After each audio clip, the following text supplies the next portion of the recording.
اب ذرائع جو پنجاب یونیورسٹی کی طرف سے پریس ریلیز جاری کی گئی اس کے مطابق 6 گھنٹے تک یہ جھگڑا جاری رہا، یہ ہنگامہ، پولیس کہیں پر نظر نہیں آئی، جس کے باعث یونیورسٹی جو ہنگامہ ہوا اس کے باعث یونیورسٹی کی جو املاک تھی، جو سرکاری املاک ہے، عوام کے ٹیکسوں سے خریدی گئی ہیں، ان کو شدید نقصان پہنچا۔ اس کے بعد یونیورسٹی انتظامیہ نے یونیورسٹی املاک کو نقصان پہنچانے اور گارڈز کو زخمی کرنے والے طلباء کے خلاف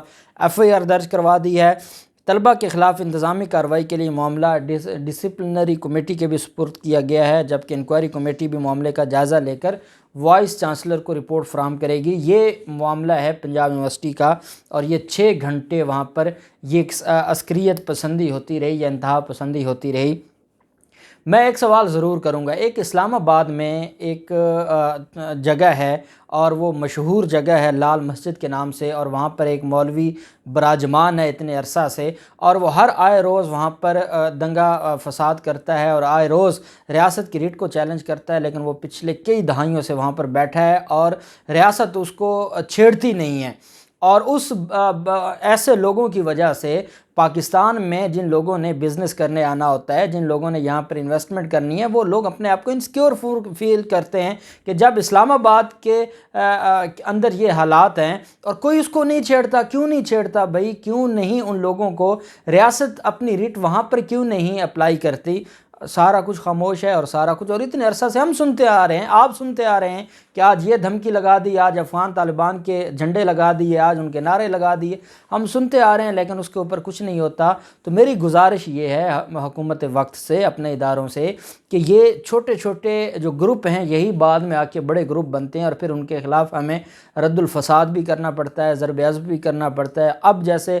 2 ماہ کے لیے رینجرز کو تعینات کر دیا گیا ہے پورے صوبے میں، تو خدا کے لیے ان چیزوں کو جب یہ اٹھنے لگتی ہیں تو اس وقت روکا جائے، تاکہ پھر یہ انتہا پسندی پھیلے نہیں اور ریاست کو نقصان نہ پہنچے۔ اور پنجاب یونیورسٹی میں جو کچھ ہوا ہے، یہ ادارہ ہے جہاں لوگ ایجوکیشن حاصل کرنے آتے ہیں، پورے پاکستان کی کریم یہاں پر پڑتی ہے، تو خدا کے لیے اس کو ہنگامہ آرائی کی نظر نہ کیا جائے، اور ان لوگوں کے خلاف ایسی کارروائی ہو کہ دوبارہ پوری قوم یہ نہ سنے کہ یونیورسٹی میں کوئی ہنگامہ ہوا ہے یا کچھ طرح کا معاملہ ہوا ہے۔ پھر معاملہ آ جاتا ہے جو ڈاکٹر کا، ڈاکٹر حارث نامی یہ ایک درندہ ہے۔ ڈاکٹر کہنا بھی ایسے لوگوں کو، جیسے چند لوگوں کو جو مذہب کا لبادہ اوڑے ہوئے ہیں ان کو مولوی کہنا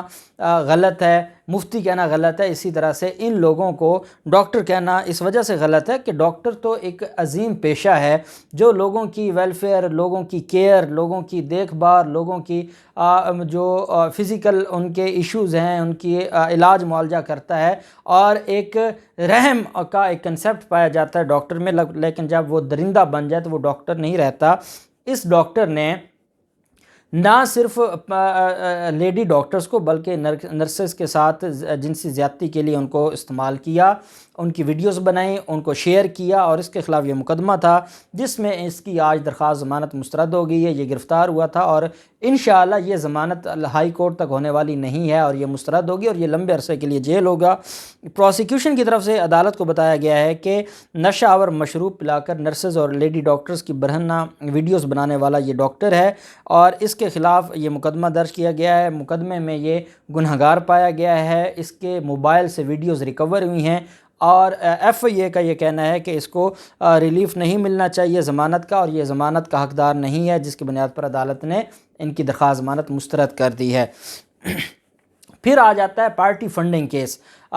پارٹی فنڈنگ کیس میں مسلم لیگ نون بری طرح پھنس گئی ہے اور 45 کروڑ کے ثبوت فراہم کرنے میں ناکام ہوئی ہے۔ آپ جانتے ہیں کہ پاکستان تحریک انصاف کے جو اکاؤنٹس تھے ان تک رسائی دی گئی تھی اکبر ایس بابر کو، جو کہ پاکستان تحریک انصاف کو ہی چھوڑا ہوا ایک کارکن تھا، جس کو بعد میں مسلم لیگ نون اور پاکستان پیپلز پارٹی نے اٹھا لیا، اور وہ پاکستان تحریک انصاف کے خلاف فوراً فنڈنگ کیس لڑ رہا ہے۔ اس کو جب یہ کہا گیا، اس نے جب یہ درخواست دی کہ جو PTI نے اپنے اکاؤنٹس کی ڈیٹیلز دی ہیں اس تک رسائی دی جائے، تو اس کو اور اس کے فائنینشیل جو ایکسپرٹ تھے ان کو رسائی دی گئی، اور انہوں نے اس کا جائزہ لیا، اور اس کے بعد وہ خاموش ہو گیا۔ لیکن جب پاکستان تحریک انصاف نے مسلم لیگ نون اور پاکستان پیپلز پارٹی کے اکاؤنٹس تک رسائی مانگی اور ان کو وہ رسائی ملی، اور 8 دن تک وہ رسائی کا جو فیصلہ کیا گیا، اس پر اب چھان بین شروع کی ہے پاکستان تحریک انصاف نے اور ان کی ٹیم نے۔ مسلم لیگ نون اور پاکستان پیپلز پارٹی کے جو اکاؤنٹس ہیں اور مسلم لیگ نون کے پہلے اکاؤنٹس کی چھان بین ہو رہی ہے، جس کے مطابق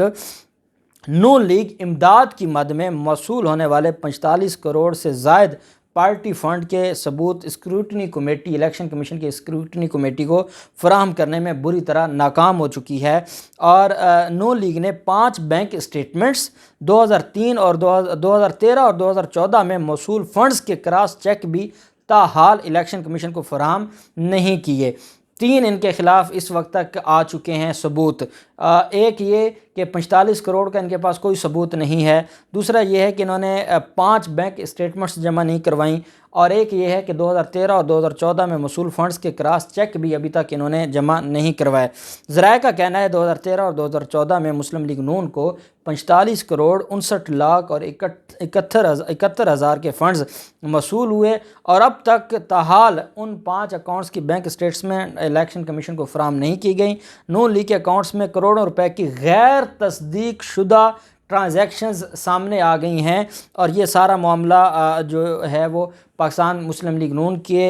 گرد گھیرا تنگ کرنے کے مترادف ہے۔ حکمران جماعت نے یہ سوال اٹھایا ہے اور یہ درخواست دی ہے کہ 45 کروڑ 36 لاکھ کہاں سے موصول ہوئے۔ پی ٹی آئی نے اسکروٹنی کمیٹی کے اجلاس میں نون لیگ سے بینک اسٹیٹمنٹس اور کراس چیکس بھی طلب کر لیے ہیں۔ دوسری جانب الیکشن کمیشن کے ڈپٹی ڈائریکٹر لاء کی صدارت میں نون لیگ کے مالیاتی کھاتوں کا جائزہ لینے کے لیے اسکروٹنی کمیٹی کا ان کیمرہ آج اجلاس ہوا ہے، جس میں نون لیگ کے راجہ ریاض اور ایڈوکیٹ جہانگیر جدون صاحب پیش ہوئے ہیں۔ پی ٹی آئی کے مالیاتی ماہرین نجم ثاقب اور جمال عبدالناصر، اور اس کے علاوہ جو پاکستان تحریک انصاف کے رہنما ہیں فرح حبیب، وہ پیش ہوئے ہیں۔ انہوں نے جائزہ لیا ہے۔ نون لیگ کے مالیاتی کھاتوں کا 8 دن تک یہ جائزہ لیا جائے گا، اور اس میں یہ بات سامنے آئی ہے، اور ابھی یہ مزید کئی اکاؤنٹس کھلیں گے اور کئی چیزیں سامنے آئیں گی۔ فرح حبیب کا یہ کہنا ہے کہ مسلم لیگ نون کی 45 کروڑ کی چوری پکڑی گئی ہے، اور اس کے لیے ہم درخواست دینے جا رہے ہیں کہ اگر جو پارٹی فنڈنگ ہے اس کا ان کے پاس جواب نہیں ہے اور کوئی رسیدیں نہیں ہیں تو ان پر پابندی عائد کی جائے، مسلم لیگ نون پر پابندی عائد کی جائے۔ یہ درخواست دائر کرنے جا رہی ہے پاکستان تحریک انصاف ان ثبوتوں کی روشنی میں اور ان رپورٹس کی روشنی میں جو مسلم لیگ نون بری طرح ناکام ہو چکی ہے۔ اور یہ جو شہباز شریف کے خلاف منی لانڈرنگ کا نیب کا کیس ہے اور ایف آئی اے کا کیس ہے، اس میں بھی ایک ثبوت جو دیا گیا ہے وہ یہ ہے کہ جو پارٹی فنڈز کے نام پر پیسے آتے تھے وہ پارٹی مسلم لیگ نون کے فنڈ سے ڈائریکٹ شہباز شریف اور حمزہ شہباز کے اکاؤنٹس میں ٹرانسفر ہوئے ہیں۔ اس کا جواب اب مسلم لیگ نون کو دینا پڑے گا یا پابندی کا سامنا کرنا پڑے گا۔ اب دیکھتے ہیں کیا ہوتا ہے، جو بھی تفصیلات ہوں گی آپ کے ساتھ شیئر کرتے رہیں گے۔ اللہ پاک پاکستان کامیاب و ناصر ہو۔ بہت شکریہ۔ اللہ حافظ۔ پاکستان زندہ باد۔